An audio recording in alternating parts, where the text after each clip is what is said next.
Astrologia cabalística, Anatomia do Destino, por Rory Kenton.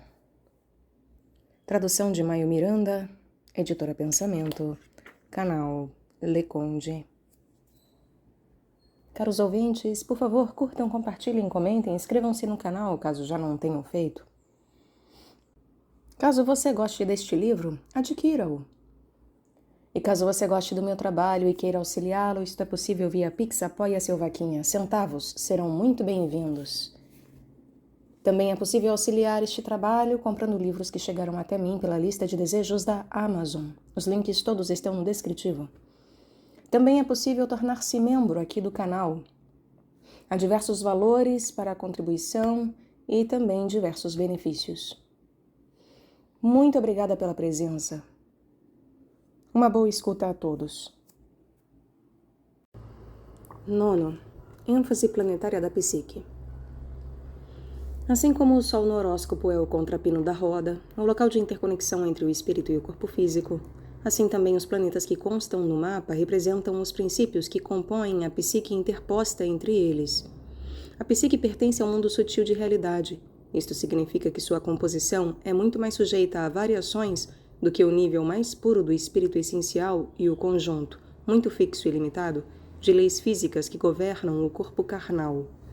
Assim, enquanto aqueles que têm o Sol em Peixes, por exemplo, são muito semelhantes em princípio, conforme acontece com os tipos de todos os signos, e assim como todas as pessoas encarnadas têm um corpo que segue quase o mesmo modelo, o grau de variedade no espectro psicológico é enorme, indo desde o imbecil até o gênio, desde o santo até o criminoso, e desde o louco até o místico. Como e por que isto é assim? O nível planetário num horóscopo revela justamente isto. Tratando os planetas de acordo com o esquema cabalístico, deve ser lembrado que podemos dividi-los toscamente em pares, unindo Mercúrio e Vênus como o par psicobiológico, Marte e Júpiter como o emocional e Saturno e Urano como o par intelectual, com Netuno e Plutão, a parelha mais remota, representando, juntamente com o Sol, as mais profundas conexões interiores com o nível cósmico do espírito.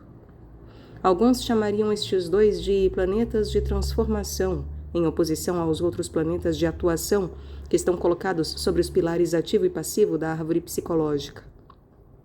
Partindo deste ponto de vista, a fusão de um planeta num signo assume ampla significação. Examinemos alguns exemplos. Suponhamos que um mapa tem Urano em Capricórnio e Saturno em Áries. Isto significaria que o lado ativo do intelecto, ou o princípio uraniano de revelação, seria limitado pela reflexão intermitente de Capricórnio. Assim, ideias novas e originais, elevando-se das profundidades interiores do inconsciente, teriam um sabor filosófico bastante parecido com o momento de iluminação de Sir Isaac Newton, quando ele viu a maçã cair da árvore e percebeu como a lei da gravidade a atraiu para a Terra. A posição de Saturno, o lado passivo do intelecto, em Áries, teria o efeito contrário. Sendo um signo ativo, Áries estimularia um certo raciocínio original, mas este teria uma qualidade diferente daquele de Urano em Capricórnio. Além do mais, estando num aspecto de quadratura com seu próprio signo, Capricórnio, Saturno estaria sob tensão, de modo que uma certa ilogicidade entraria no seu raciocínio sequencial e resultaria numa forma de pensamento cheia de saltos bruscos. Entretanto, se numa pessoa pode ele ser a base brilhante de um trem de pensamento excepcional, em outra, ele poderá ser o delírio de um pedante irracional. Esta carga dependeria de outros fatores encontrados no mapa, tais como os aspectos mercurianos e a colocação nas casas mundanas de Saturno e Vênus.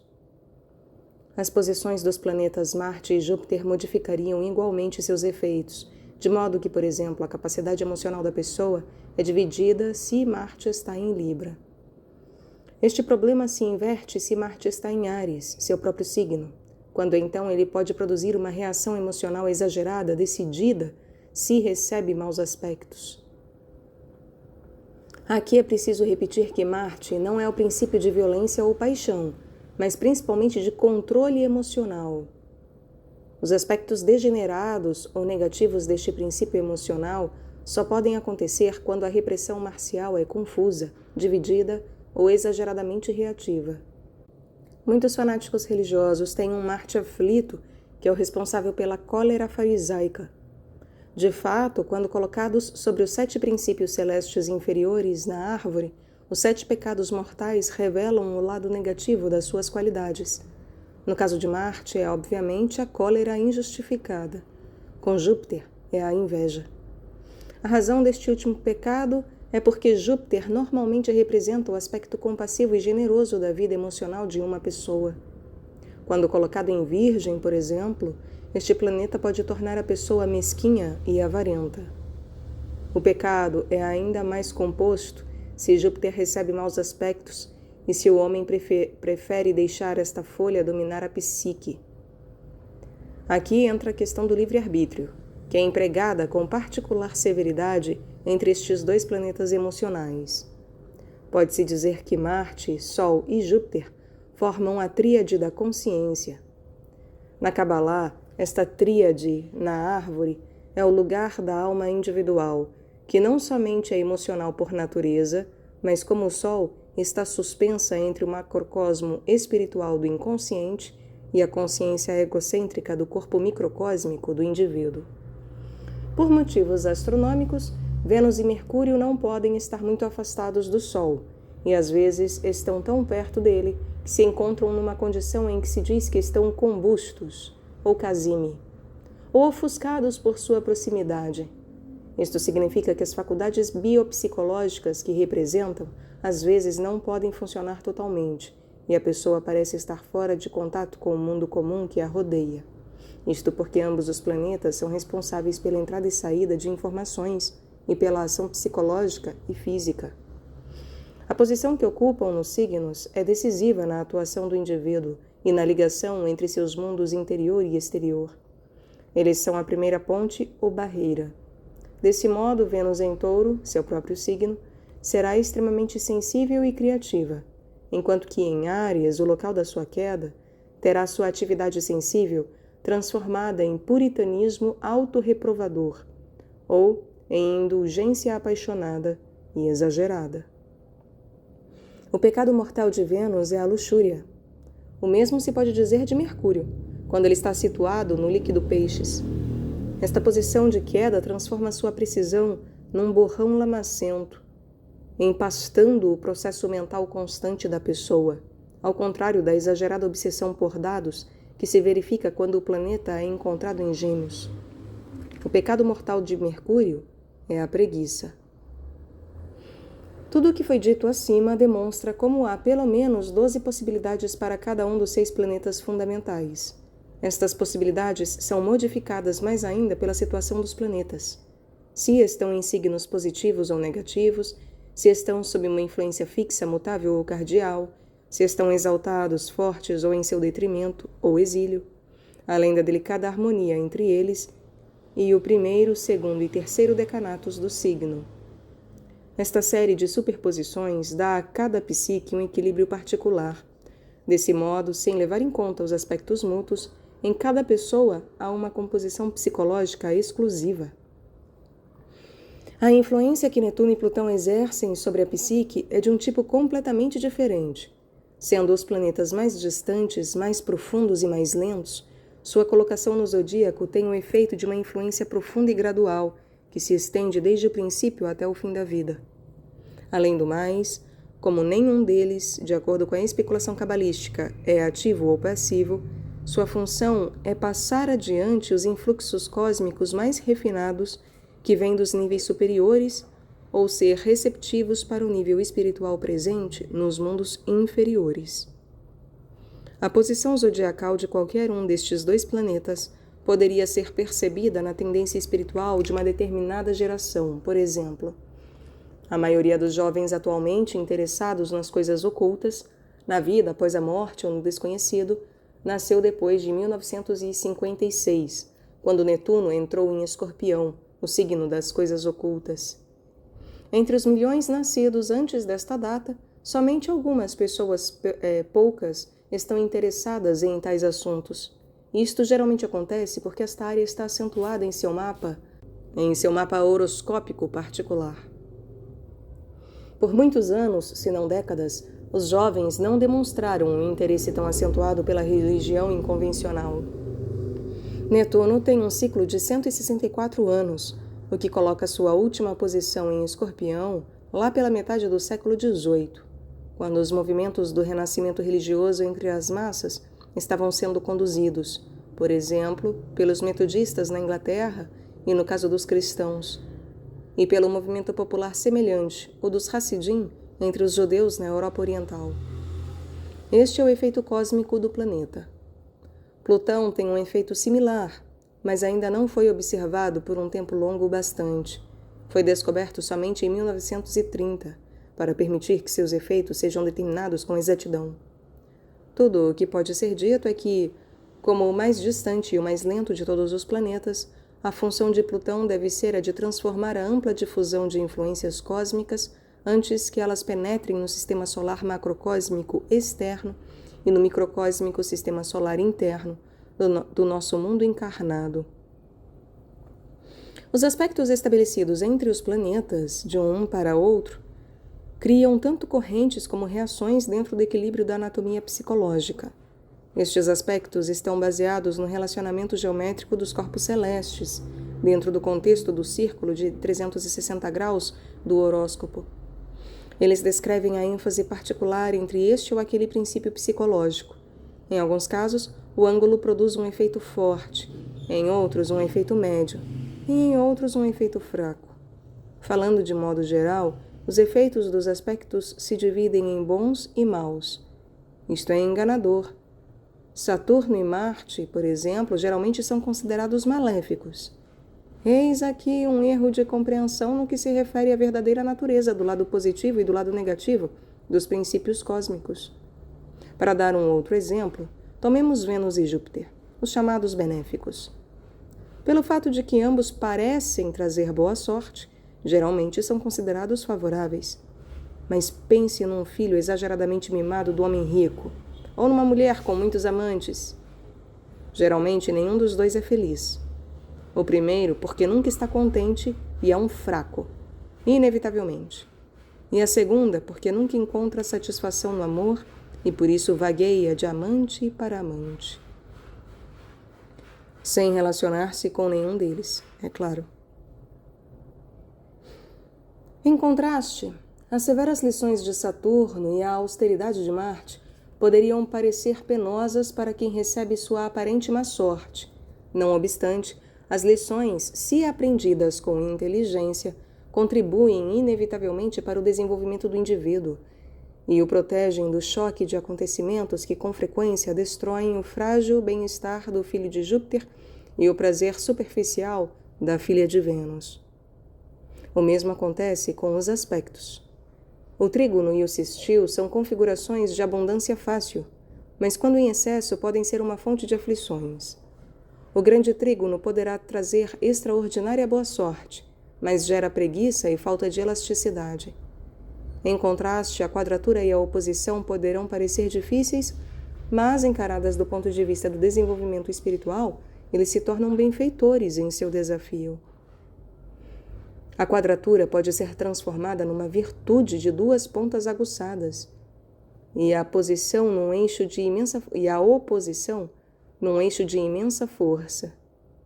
Até mesmo a grande cruz ou quadratura em T pode ser convertida de uma aparente grande dificuldade para uma grande vantagem. Pessoas de muito progresso têm a cruz, a quadratura e a oposição. Estes aspectos deram tenacidade a elas, enquanto que frequentemente aqueles que receberam dons consideráveis, concedidos por um excesso de trígonos e sextis, desperdiçaram suas vidas porque não se desenvolveram plenamente devido à ausência de trabalhos e de desafios. Vistos como um todo, os aspectos revelam um conjunto psicológico particular da configuração planeta zodíaco. Desse modo, Vênus em quadratura com Marte, por exemplo, indica que, em certas ocasiões, os desejos instintivos pressionarão o julgamento emocional e produzirão indiscriminação, a menos, é claro, que a tendência seja conscientemente revertida e crie uma sensibilidade extraordinária. Mais uma vez, Vamos supor que Saturno esteja em trígono com o Sol. Isto dará ao eu capacidade para raciocinar e seguir toda uma sequência baseada no momento de verdade. Em negativo, ele pode produzir uma filosofia escorregadia, cheia de regras extraordinariamente simples. No caso da quadratura de Júpiter com, digamos, Netuno, haverá uma profunda necessidade religiosa que o culto formal não satisfará, enquanto que no caso, por exemplo, de Urano em trígono com Mercúrio, haverá um interminável fluxo de ideias e invenções brilhantes, porém erráticas. Cada mapa tem um determinado conjunto de aspectos, e muitos astrólogos chamam os desenhos que são formados por nomes tais como caçamba ou espelhado, gangorra ou pacote. Estes nomes dão, num simples relance, a configuração geral dos aspectos e indicam a concentração ou difusão de forças na psique. A gangorra, por exemplo, revela uma natureza polarizada, ao contrário do desenho que é conhecido como locomotiva, que, como uma roda quase completa, é responsável por uma psicologia que se estende para quase todos os lados. As vantagens e desvantagens são a força sob um foco limitado, em oposição aos talentos amplamente disseminados, porém inconsistentes. Ambos os extremos e seus intermediários têm suas possibilidades e problemas. Objetivamente, todos os indivíduos têm a mesma quantidade de força e fraqueza. Medida por medida, aos olhos de Deus, ninguém tem qualquer vantagem que o coloque acima ou desvantagem que o coloque abaixo do outro. Na anatomia da psique, a Lua é o ego. Nesta qualidade, ela atua como a intermediária entre os mundos físico e sutil. Sua colocação no zodíaco determina a qualidade peculiar e própria daquele determinado ego. Assim, a Lua virginiana tratará a sua educação com um minucioso programa de estudos, enquanto que a Lua canceriana simplesmente absorverá por intuição todas as visões, todos os sons e impressões gerais sobre aquilo que a rodeia, formando desse modo uma imagem do seu lar, da sua cultura e das suas atitudes. Por outro lado, a Lua ariana explorará e preferirá a abordagem direta, em contraposição à prudente e circunspecta Lua capricorniana. Todas essas qualidades de ego são desenvolvidas durante os primeiros anos da vida e recobrem todos os princípios planetários e do Sol armazenados na psique.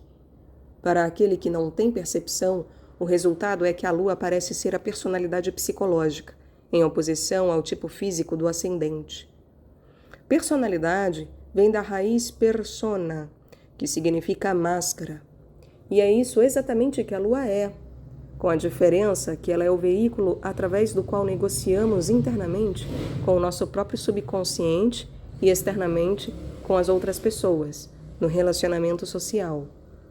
Para a maioria das pessoas, a Lua ego é a sua psicologia, porque o eu, ou o Sol, não é suficientemente desenvolvido para dominar o que foi impresso pela educação. Na verdade, as pessoas dominadas pela Lua são rigidamente mantidas dentro da sua zona social, onde as regras e as convenções de classe são quase absolutas. A submissão é uma qualidade lunar, que frequentemente eclipsa a luz do Sol do eu. O pecado mortal da Lua é a avareza. A Lua é o espelho biopsicológico, de reflexo opaco, focalizado e modelado de acordo com o signo ocupado por ela na hora do nascimento e recoberto pela educação e pelo ambiente dos primeiros anos de vida. A qualidade particular da sua receptividade para o que existe ao redor é afetada pelos aspectos planetários e do Sol, dirigidos à sua posição zodiacal, de modo que o ego pode estar sujeito às facilidades e às pressões dos princípios planetários intelectuais representados por Saturno e Urano e os fatores emocionais de Marte e Júpiter. Num sentido, a colocação de Mercúrio e de Vênus tem uma influência muito maior, porque, como planetas inferiores, ambos têm ligação direta com o ego-lua.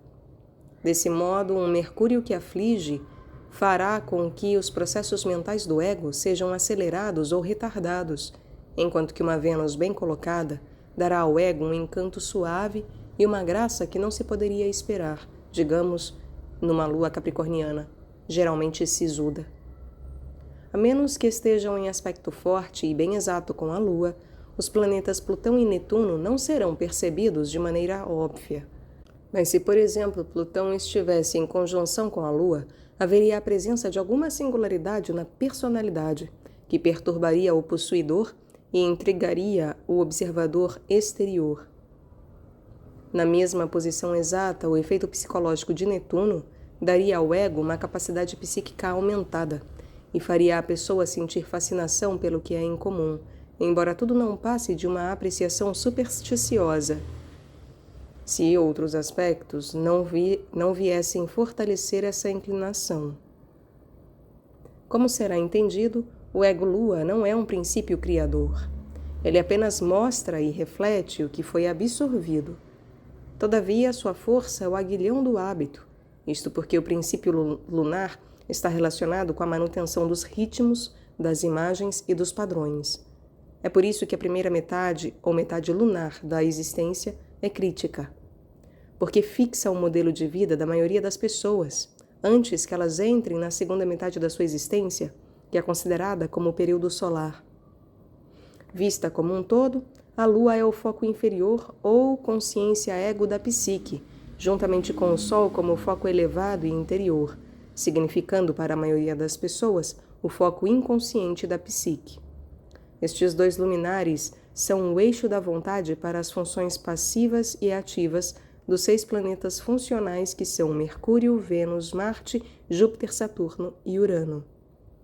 Como tal, a Lua é receptor de praticamente tudo o que vem do mundo exterior e a implementadora da maioria das coisas que emergem do inconsciente. Por causa da imediação da consciência do ego-lua, este ego e a pessoa que o possui acreditam frequentemente que o eles verdadeiro é sua identidade e sensibilidade. Isto é reforçado pelo mundo exterior, que projeta a lua-ego deles numa imagem distinta e reconhecível, que indica a sua força e que a pessoa aceita de bom grado ou rejeita violentamente. Esta imagem, ou o desejo de ter uma identidade reconhecível, dá à lua-ego um forte senso da sua própria importância, e sua posição zodiacal, mais os aspectos solar e planetário, desempenham um papel de grande relevância no equilíbrio e na ênfase da imagem do ego da pessoa. Todo o conjunto anteriormente citado deste corpo planetário e das suas forças e fraquezas é crucialmente afetado por sua colocação no sistema de casas mundanas do horóscopo natal. A justaposição sem paralelo da configuração zodiacal com o sistema mundano gera o destino em potencial daquele indivíduo, caso ele prefira libertar-se da dominação da Lua e colocar-se sob a orientação do seu Sol.